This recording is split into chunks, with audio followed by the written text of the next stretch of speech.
Hello everyone and welcome back to the Great Book of Grudges. My name is Nathan and we're back with another Total War Warhammer video. Today we have a brand new blog by Creative Assembly regarding the Winds of Magic changes overall, and interestingly enough, a new battle type that we're going to see in Total War Warhammer 3. It made me quite nostalgic reading over it a little bit, as it's got a lot of references to a very beloved and fairly broken expansion to the tabletop. But let's not waste any more time and jump right in, because there's a lot of things to discuss. This is actually really cool. We'll read over the first paragraph, as you guys might get a little excited from it. The winds of change blow through Total War Warhammer 3, and all your armies will feel the impact, or well, at least the ones with spellcasters. As part of our general update of game systems in Warhammer 3, we're tweaking the Winds of Magic, power reserves, casting spells, and even adding a whole new battle rule set for particularly magical encounters in the realm of chaos, Storm of Magic. First, let's detail the changes we've made to the Winds of Magic system, which, while not a full overhaul, should make using spellcasters a much more enjoyable prospect with more interesting consequences and greater strategic decision making. The core is that armies will now have a variable Winds of Magic reserve pool that increases or decreases based on the strength of the winds within the area.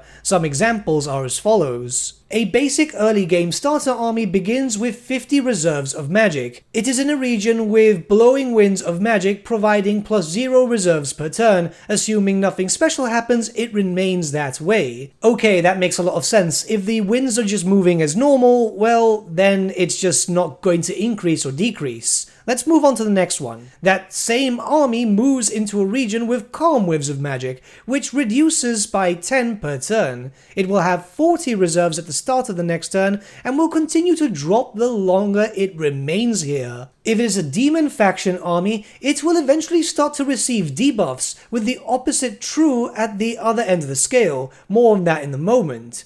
Okay, so if the winds are calm, that means it's not actually getting anything moving, then you're going to start getting less magic. And that's really curious. Demons are going to get debuffs for that, which kind of makes sense because the demons do rely on the winds of magic to be able to manifest. Once again, that army moves, presumably on some sort of marathon, into a new region, this time with strong winds of magic providing +5 per turn. It also adopts the channeling stance, increasing it by a further 15, and is joined by a hero with magical reserve skill, giving an additional +20% gain whenever the reserves are increasing. Its total bonus is +22 on the following turn, and will cap out at 100 within the next few turns, if it finally stops moving. The changes to the Winds of Magic themselves seem very interesting. I quite like this, and if it proves quite well, it's going to give you a lot of reason to move around. I like this so far. It would have probably been better if they would have shown off some screenshots and maybe a clip or two,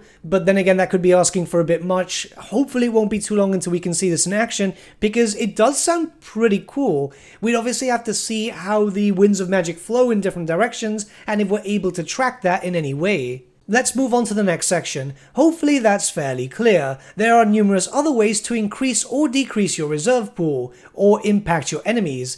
Dilemmas, research, skills, item, post-battle decisions, and so on. One of the key factors when playing demon factions is that even if you have no or minimal spellcasters, you'll want to keep an eye on it for the benefits of high reserves and the drawbacks of the low. Those are... Okay, so before we get into that, I really like this. There's going to be benefits and drawbacks, because that means it's going really lore friendly with the whole Winds of Magic stuff. It's not so much tabletop, but this is cool. I like this. This sounds fun. But let's jump in and look at the benefits and the negatives. All demon factions receive replenishment rate, leadership, and physical resistance debuffs when at low reserves. At high, the buffs are campaign movement range and Tzeentch, increased barrier recharge speed. Ooh, that's going to be good for battles. Remember that the Winds of Magic have a lot of implications for Tzeentch and can be manipulated directly. Yeah, so we're all aware at this point that Tzeentch has a lot of different faction mechanics which can work around the Winds of Magic, so this will benefit him quite a lot.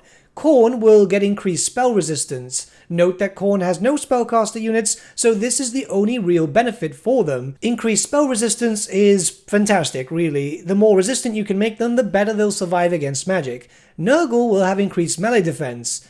That's going to be interesting, considering that we're already expecting Nurgle to be very, very tanky. Slaanesh, on the other hand, is going to get increased speed. Now, we're already expecting for Slaanesh forces to be very quick. In fact, most of the units that we're pretty much going to get is going to be mostly chariots and cavalry, so increased speed is going to be hilarious. Overall, this is good. The demons are going to get a little bit of buffs here and there, and it's going to be very thematic to their respective chaos gods, so I'm all for this. Let's move on to the next few paragraphs. So what about in battle? This reserves pool represents the amount of magic you have to draw on through the course of the fight. It slowly moves from the reserve pool to your power pool, from which you will directly spend it on spells. If the reserves run out, you will need to either make do with what you have or find a source of magical power on the battlefield, draining it from an enemy spellcaster with a Tzeentchian unit, for example. So this is really curious. Okay, Tzeentch can drain magic, which was kind of expected. At the end of the day, this is Tzeentch, but there are also going to be magical sources of power on the battlefield. Does this mean that we might have some sort of something on the battlefield that we can claim? Like a magical font? That would be really cool if that's the case. Though I do imagine that people would beeline straight for it, so there must be something in place to make sure that it's not just horribly abused. Let's move on. The opening, deployment phase, gamble for power from your reserves works very much the same, though your starting total power is always a percentage of your starting reserves, ergo higher reserves more power, no matter how bad your luck. Okay, that's good. They fixed gambling. That was really a massive issue when it came to Warhammer 2. Your reserves will return to their pre-battle level once you are back on the campaign map. This is partly for balancing and fun reasons, but also represents how the winds of magic are never drained, simply channeled. And no complaints from me whatsoever. This is looking really good, I must admit. This is looking really, really good. Let's go on to the third paragraph. But what if, just as an example, you took your army, mortal or otherwise, into the Chaos Realms, where the winds of magic are unpredictable and powerful, a constant roiling storm of devastation and regeneration, a storm of magic if you will. Okay, so we're going to move on to the next battle type, which is now confirmed for Warhammer 3, the Storm of Magic, and I'm really excited about this, believe me. Let's start talking about it now. Storm of Magic is a new battle rule set for Total War Warhammer 3, one that is always active in the non-Khorne Chaos Realms. If you are to fight a battle there, other than a survival or quest battle, it will use these settings. Straight off the bat, reserves are infinite in the Storm of Magic. How quickly you can move them to your power pool will still be important, but you will never run out of energy to channel into big booms, magical lasers, or spirits. Okay, let's just stop here as we need to discuss this. A lot of people are going to think that's overpowered, and yes, it might be, but keep in mind that this is actually based on an 8th edition expansion known as the Storm of Magic, which, yeah, it was something. God, I still remember basically just wiping out a whole enemy army by turn 2 because of certain spells that were available. It's a new, different type of thing. Let's move on. The Storm of Magic also changes as the battle goes on, each law having a chance to be the next in ascendancy. Which law is currently empowered has a number of effects, laid out below, as well as giving you access to that law's Cataclysm spell as an army ability, charged by any spell casting by either side on the field. Once charged, the change to the next random spell law begins to count down. You lose access to the Cataclysm spell if the law changes before you can cast it. You can only use this Cataclysm spell if your army has a spellcaster, though the passive effects of an Ascendant Law are still applied without one. Cataclysm spells are ludicrously powerful abilities that mark the end of that law's ascendancy once unlocked, with one cast available for each side of the battle. They include massive buffs to allied troops, huge persistent heals, or a fair share of devastating thunderstorms and volcanic eruptions. They are simply not very fair. Here's what each law gets. Note that there is no requirement to be using that law on one of your spellcasters. You still get access to the passive buff and Cataclysm spell so long as you have a caster. There also aren't Cataclysm spells or special effects for every lore in the game, just those laid out below. Okay, so before we look at the laws of magic, let's just discuss this. This sounds a lot like the actual Storm of Magic expansion, so I am really hyped. I must admit, this sounds really cool. There is one thing I'm disappointed about, where they say there also aren't Cataclysm spells or special effects for every lore in the game. Yeah, there were. The Storm of Magic expansion had literally spells for every single spell lore. The Nurgle one was absolutely disgusting. It was just so good. It's a shame that we're not getting them for every single lore of Magic, and it looks like they're going to be just going for the 8 battle lores, which, again, is perfectly fine. They're still cool, but maybe they'll expand on it in the future, which would be nice. It doesn't have to happen. This already sounds cool. I'm hyped up as it is, but it would be nice to have every single lore. It is obviously not a 100% representation of the Storm of Magic expansion because, well, it would be a bit more complicated and it would just add a lot of confusing aspects to the player base, which, let's be honest, it doesn't need to be needed. So, in all fairness, the way they've interpreted, yeah, it sounds cool. It sounds cool. Now, let's check out the laws of magic themselves. Let's start off with the Law of Beasts. All units become immune to psychology and gain charge bonuses. The Cataclysm spell is Monsieur's Monstrous Regiment. The Strength of the Wild is imbued on one unit's weapon damage, armor piercing, melee attack, and physical resistance. Okay, so it's going to buff up a unit quite tremendously. Now, let's move on to the Law of Life. All units gain Perfect Vigor.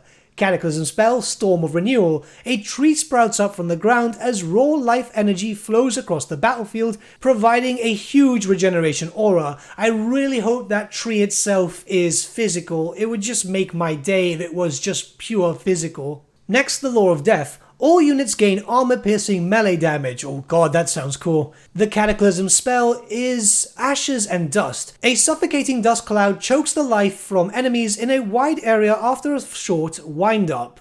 Cool, sounds pretty cool. Law of Fire. All units get bonus melee attack. Sounds alright. Cataclysm spell, Magma Storm. A massive eruption protrudes from the ground, burning everything in the area in magical fire. Awesome. Law of Heavens. All missile units deal extra damage and extra armor-piercing damage. Sounds cool. Cataclysm spell, Forsen's Thunderstorm. A great storm develops above the battlefield, annihilating an area with lightning bolts. Yeah, this is going to be fairly big, I imagine? Like, it sounds like it. Law of Light. All units gain immunity to psychology and magical attacks. Cataclysm spell, Timer Mock. The flow of time is altered over a portion of the battlefield, improving allies' reload skill, speed, and melee attack. Okay, sounds cool. Law of Metal. All units receive bonus armor and missile resistance. Cataclysm spell, Gehenna's Golden Globe. A great molten sphere appears from the earth and rolls across enemy forces. And finally, the Law of Shadow. All units get faster charge and movement speed. Cataclysm spell, Dance of Despair. A haunting tune envelops enemies in an area, reducing their leadership, melee defense, and melee attack. Alright, so a lot of these spells are like really special on the tabletop, and I've used these personally, so I'm really hyped. I'm really hyped. I must admit, I'm smiling reading this. Some of them are going to be horrendously overpowered, but then again, it's supposed to be this way. I know it's going to be a bit different, and keep in mind, this only happens within the realms of chaos itself. I really hope that there'll be like a random circumstance that'll take it to the Warhammer Fantasy world, so any place that we're fighting, say, in the old world, the Badlands and so on, it would be really cool, because the expansion itself had that feature. But we're going to have to wait and see to what Creative Assembly have planned, because obviously they must have a lot planned. Now, there is a few more bits to cover, so let's not waste any more time. But what of Khorne raging against magic as he does against everything? His forces receive further bonuses to their natural spell resistance in a storm of magic, toughening against their unnatural forces around them, but not the benefits of the Ascendant Law. Such is his anger at the storm that Khorne gains the ability to summon demons more easily, allowing for a surprise bloodthirster should your opponent get too cocky. Right, that's not too bad. Being able to summon demons is obviously very useful, and, you know, being able to summon in a bloodthirster should be quite fun.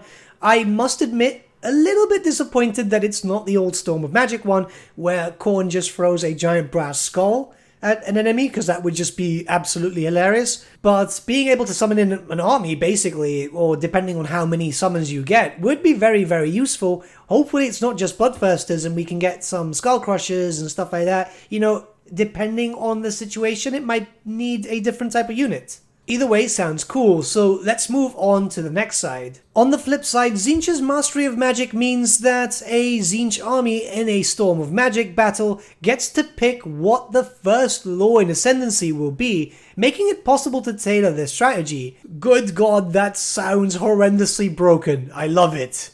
Okay, let's move on. His forces also have a lot of abilities through armies and characters to increase the rate at which their power recharges from the reserve, making an infinite reserve quite strong. This sounds really, really, really cool. Obviously, Tzeentch was going to be the most powerful in terms of that, so I imagine that Tzeentch is going to have quite the upper hand when it comes to the Realms of Chaos itself. But other than that, yeah, I mean, it makes sense and it sounds cool. It's going to be very powerful. It would be tempting to make Tzeentch my first playthrough, but I'm still holding out for Slaanesh. Speaking of which, they do say here, that's all for the Winds of Magic today. We'll be back soon with a look at all the tasty new laws coming to Warhammer 3, their spells and effects.